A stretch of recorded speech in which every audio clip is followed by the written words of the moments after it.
Braden, I think your guy Jacoby Brissett might have a job next year as a starter, and I think he'll be wearing red next year, playing for the Cardinals down in Arizona. Kyler Murray tore an ACL last night. Ouch. Cardinals were struggling as it stood already, and this certainly doesn't help their case at all contending this year or next year. What do you guys think? You think they're done with Murray after the season? I think he'll sit out. I think the earliest we see him next year is October. Really? Is that how? Okay. Is that how long the injury is gonna be? Do you think? Typically, yeah. I mean, it kind of depends on the position that you play, but it can vary like usually like 9 to 12 months. Like I think Jamison Williams, what his injury took him 12 months to come back. Kind of depends, but even if it's 9 months, we're still probably talking about October. So Mm-hmm. Yeah. that's where we're at, Kyler Murray. Yeah, that probably would be the ideal destination for him. I don't know where else he would go. I mean, a lot of these places are already gonna have a quarterback drafted in the draft, and then Arizona already has their guy, but they're stuck with a injury situation. So probably would be the perfect destination for him. I mean, it's kind of like the whole Deshaun Watson deal this past season, or this season, not past season, but yeah. So then, who do you think will be coaching next year? That's a great question. I think they can still go ahead and fire Cliff Kingsbury after this. I don't think that the Kyler Murray getting injured is what's gonna keep him holding his job. Because maybe if it was a whole season that held him out, you could argue, yeah, okay, well, we didn't have our highly paid quarterback, but they were bad even when Kyler Murray was playing. So I don't know. Hard for me to say. I want to say that they're gonna go with the offensive guy here and take my guy from up in New York, Mike LaFleur, but I don't know if they'll go ahead and do that. It'd be kind of interesting. Actually, I've heard this name bounced around for the Chargers the past week. Originally, I heard the Broncos. Now I've heard the Chargers. I think Sean Payton would be a great fit. And the reason being, you need somebody to kind of rein in Kyler Murray. It seems like his head is kind of all over the place. You need that offensive guy, but also somebody who's a veteran head coach, has worked with multiple personalities, and I think that Sean Payton could be that guy. What's with all the Sean Payton talk? I don't understand that. He So he said he's coming back. Oh, he has. He made I a feel when like that kind of clashes with Odell Beckham Jr. It's like he's coming back, and then just nothing happens. Well, yeah that one makes a little bit more sense, I guess. Yeah, I know we have to wait till the season's over, but it's just like, oh, he's in the headlines. yeah. It's kind of a bummer. A lot of people expected him to go, or Odell to go to the Cowboys, and just recently, I think it was it today or yesterday? Cowboys picked up T.Y. Hilton. Yeah, Yeah, yeah, they did do pretty that. good deal for both sides. Mm-hmm. Especially Ty, as old as he's getting. Um, I'd like to see his role in that offense. I mean, I couldn't imagine it be any more different than Michael Gallup Yeah, or any other one of the receivers, because we all know Ty was a pretty quick deep threat. That's why they call him the ghost. He makes defenders lose him in stride. all right. Speaking of What were you older saying? receivers, how about Cole Beasley? His retirement lasted what, maybe a month. Right. So he's back with the Bills, I guess. Do the Bills really need him? I mean, Absolutely not. it doesn't seem like it. I mean, they got all their receiving weapons already. They got, obviously they got a bunch of running backs that they throw the ball to. Stephon Diggs is their number one, clearly. Um, I feel like Isaiah McKenzie's actually had a bigger role this year than Gabe Davis has, but I even agree. so, Isaiah McKenzie and Gabe Davis are still there. So why is Cole Beasley coming back? Not sure, but he I think is. we got a Eric Weddle moment. Definitely, yeah. He knows they're going to be in the playoff picture and potentially Super Bowl runner-up. So what better way to end off your career than in the Super Bowl? But at least Eric Weddle was a starter. Why is this Right, man coming back? He's probably not very fast anymore. I right. mean, the Buccaneers, of course, they have a lot of receivers, but he wasn't on the Buccaneers active roster. He was just a practice squad guy. They brought him in just to be a practice squad guy, and Yep. then I think they elevated him for what, 1 or 2 games, and then he was just kind of like, yeah, I'm gone, Hmm. done. But I don't know. That'll be interesting to watch. Not that he'll have to like relearn the playbook or anything, because I'm sure he's got most of it down still. All right. I want to get to Deshaun Watson as quickly as possible. 2 games in now. Second game was okay, a lot better than the first one. Got a lot more reps. I want to hear your guys' opinions on these statistics. The Browns did lose that game to the Bengals. Um, believe it or not, if you watch the game, the Browns played a. It looked like they played a lot closer than what the score actually looked to be. Watson was 26 for 42 in completion passes, 276 yards, 1 touchdown, and 1 interception. If you guys got a chance to watch the game, you would see a lot of past Deshaun Watson, and I think a lot of that rust is coming off fairly quickly. I think we got the rest of this year to kind of shake off the rust and see what's there still. Yep. I don't think it's like quite comparable to Russell Wilson in terms of like, okay, he's just kind of getting old, doesn't quite have the same skills that he used to. I think it could just be that we need to see him the rest of this year, but I think there's a great possibility, and I think we're seeing a blueprint now that this isn't something that you should be doing, trading, your entire future for a first round for a quarterback, trading 3, 4 first round picks away. Because now, I mean, it hasn't helped the Browns or the Broncos make it to the playoffs in year one, and that's kind of why you make a move like that. But it just kind of seems like, okay, where are we going with this? And I guess we'll have to wait until next year to totally see like where things stand. But yeah, I mean, so far I think this is just shake the rust off and get ready for next year. I totally agree with you on that statement. But when I was watching the game, I saw a lot of different personnel packages and different formations. Um, no discredit to Jacoby Brissett, but it seems like they had a lot in the playbook that they just unleashed this week. I saw him running a lot of pistol, a lot of shotgun handoffs, a lot of something you didn't usually see from the Browns in the past season. So I'm excited to see what the Browns can pull out for the rest of the season. Next, we have expectations for Desmond Ritter starting this week. Riley, do you want to start this off?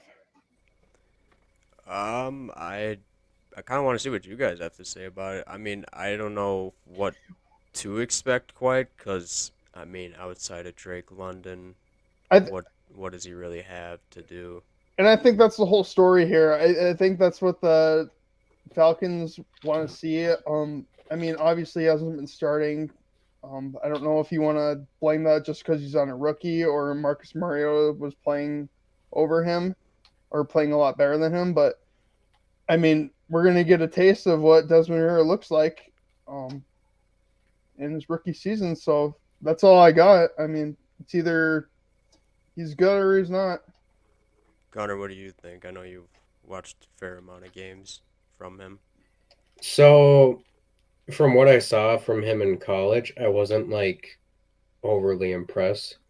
Now, a lot of people that are smarter than I am have comped him to like a Marcus Mariota type, which is fine. I mean, Marcus Mariota, good for you, dude. You won a playoff game in Tennessee. If that's his ceiling, though, yeah, you got to look a little bit further down the road. But the thing that, I was kind of thinking, so you're going to get into this Desmond Ritter experiment. He's got 4 games to kind of show a little bit of what he's got. And, you know, if you end up deciding that he's going to be your quarterback for next year going forward, Arthur Smith might be getting fired after next season, folks. So this isn't really something they can really afford to mess around with. So my personal thoughts is they better hope that Desmond Ritter's good or hope that they can find somebody in the draft if he's not.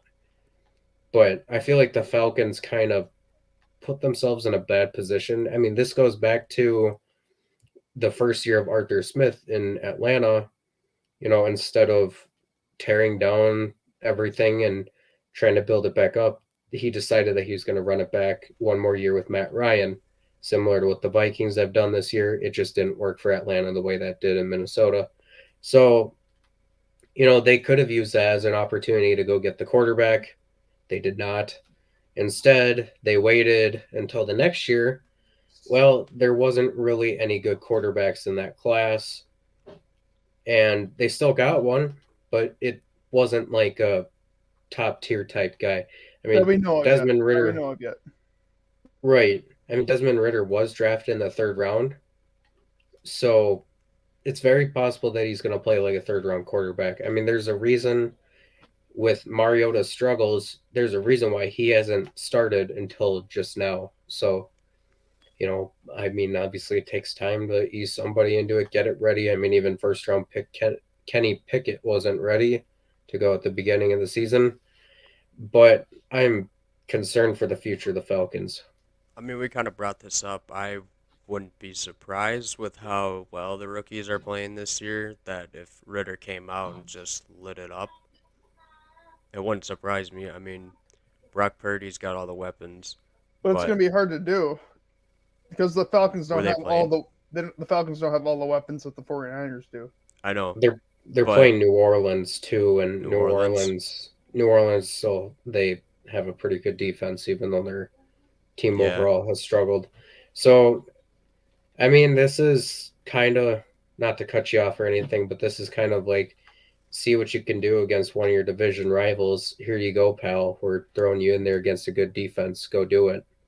I mean, Brock Purdy was just one to name, but you got a few other guys that have just played well, just being thrown in.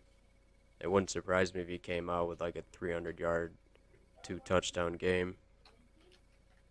Yeah, it's still interesting to me. I mean, amongst quite a few people, actually, Malik Willis was seen as the best quarterback in this class. Obviously, according to the teams when they actually spoke by, making their picks, I think it was Kenny, kind of. I think it was kind of he has the best raw talent. He just yeah, is that's basically that's fair. the biggest project. Mm-hmm. Yeah. So in the coming years, looking back at the draft class, he'll probably be the best. Yeah, I'm interested to see what we'll see right away from Ritter. I mean, like you said, Malik Willis was viewed as more of a project. He hasn't played well at all. Kenny Pickett, he's had his moments, but hasn't necessarily wowed a bunch of people. I think it's so weird that the quarterback that we're seeing perform the best out of this class has been Brock Purdy. Of course, it's been 2 games, but both of those games, they just blew the doors off of their opponents. So interesting quarterback class this year. I'm still waiting to see Sam Howell, man. Yep, I am convinced Sam Howell is the best quarterback in the draft class. I think I think he needs to start at some point. All right, so this is going to be either a very short or long segment. This one I have listed as Kevin O'Connor. So Connor, you're going to be in the place of Kevin O'Connell, basically. I'm basically going to ask you, or we're going to ask you, what did you think about the Vikings this past weekend? What are your takeaways? Things that they need to improve on? Things that looked horrible? What are your thoughts? So, to your Just point, mhm. it could potentially be long. I don't know. This might go. I know we're going to try to get this in 4 Yep. minutes, but it might go a little bit over that. Okay. So, my personal thoughts here. I I think Kevin O'Connell has some questions that need to be answered about his defense to start off with. The Vikings are now ranked 32nd in the NFL in defense. He doesn't get Um, any blame for it either.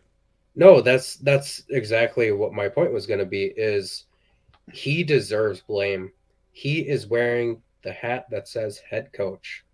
He's not an offensive coordinator anymore. So my personal thoughts is he needs to more say in the defense. And if he does have more say in the defense currently, they need to ramp it up. I mean, the performance has just been awful.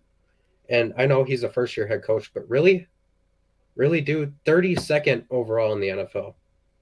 So this whole thing of, Mike Zimmer was crucified just because he wouldn't like sit in offensive meetings or anything. He was crucified for the way that his offense ran. So now Kevin O'Connell, the roles are reversed. He's an offensive minded head coach. I think he should be facing a lot of blame for the defense. Um, that's really the biggest thing, I guess, with them. I mean, they're slightly above average in terms of offense. Obviously, they got Justin Jefferson. Kirk Cousins also put on an amazing performance on Sunday. But really, I think this team, I thought maybe a couple of weeks ago, actually for most of the season, I thought this team is going to ride to the NFC Championship no problem because who's stopping them? They probably wouldn't have to play Philadelphia to get there. Now, after the last month and a half or so, I have great concern about this team, and I don't think they're going to get really past the divisional round. They should win their first round game because they'll be playing the seventh seed most likely or sixth seed, whichever. But I'm greatly concerned about this team, and I don't know what you do about the defense at this point, this late in the season. Yeah, I completely agree. I'm I am having suspicions of last year's Vikings team, and this is very short of me, or not short, but I don't know. It's very weird for me to be saying this because like just a couple episodes ago, I made a comparison video on the LA Rams and this year's Minnesota Vikings, and now I'm basically just scrapping it all away, saying like, oh, never mind, it's just last year's Vikings with a better record. But yeah, I completely get what you mean. I think they need to make some changes to the defense. I know Kevin O'Connell is an offensive coach technically, but yeah, you're right. He is the head coach now. He needs to step it up. Either put someone else in the play calling industry for the defensive side, or I don't know. But yeah, there needs to be changes, and not next week or the week after that. Right now. The biggest thing that gets me there is, I guess, so first of all, they gave up, what was it, a 41-yard fake punt. They had a couple other times where they got burned by DJ Chark and Jamison Williams. Yep. And by the way, I'm not ripping the Lions at all. Credit to the Lions. They did a Mm-hmm. fantastic job on Oh capitalizing. my gosh. But then at the end of the game, when you desperately need a stop, and Ben Johnson, who also might be now one of my favorite offensive minds in the NFL, Ben Johnson essentially licks the envelope to seal this game by throwing a pass to his right tackle, Penei Sewell, and you couldn't stop him. That really bothers me. I don't get it how you let that happen. If you look at the clip of it happening, you can see veteran Patrick Peterson pointing to the safety Cameron Bynum to get over because Sewell was running in motion, which could have easily been stopped if he listened or looked. Little insight on that specific play. I was listening to the Pat McAfee show, and this is one of their clips. that they put out on social media. They're interviewing Dan Campbell about Sunday's game, and during that play, Dan Campbell was like looking up in the stands, watching the fans do the wave, and one of the coaches in his headset was like telling him what play to run, and he was like, yeah, just do it. And he wasn't even listening to him. And then he looks up out in the field, and there's his offensive lineman catching a pass for a first down. Is Dan Campbell anything more than a cheerleader? Have you guys seen the picture of him before he took the job and now? He looks like he aged about 15 years. He probably has. Detroit takes a toll on you. Yeah. Only imagine. Holy crap. Has his hair just grayed out? I think he's just a little bit of that, a little bit of baldness. He's just got a bunch of wrinkles now. Like any aging pattern you could think of. Times it by 15 years. Let's go. That's wild. So that's it for this episode. We're actually going to be filming another one here soon. So I believe this one will drop on Wednesday, and then our next one will drop on Thursday. So just know that there will be 2 videos guaranteed here. So thanks for checking us out. And be sure to leave us a little love with comments, likes, shares, all that on all the streaming services too. See you next episode.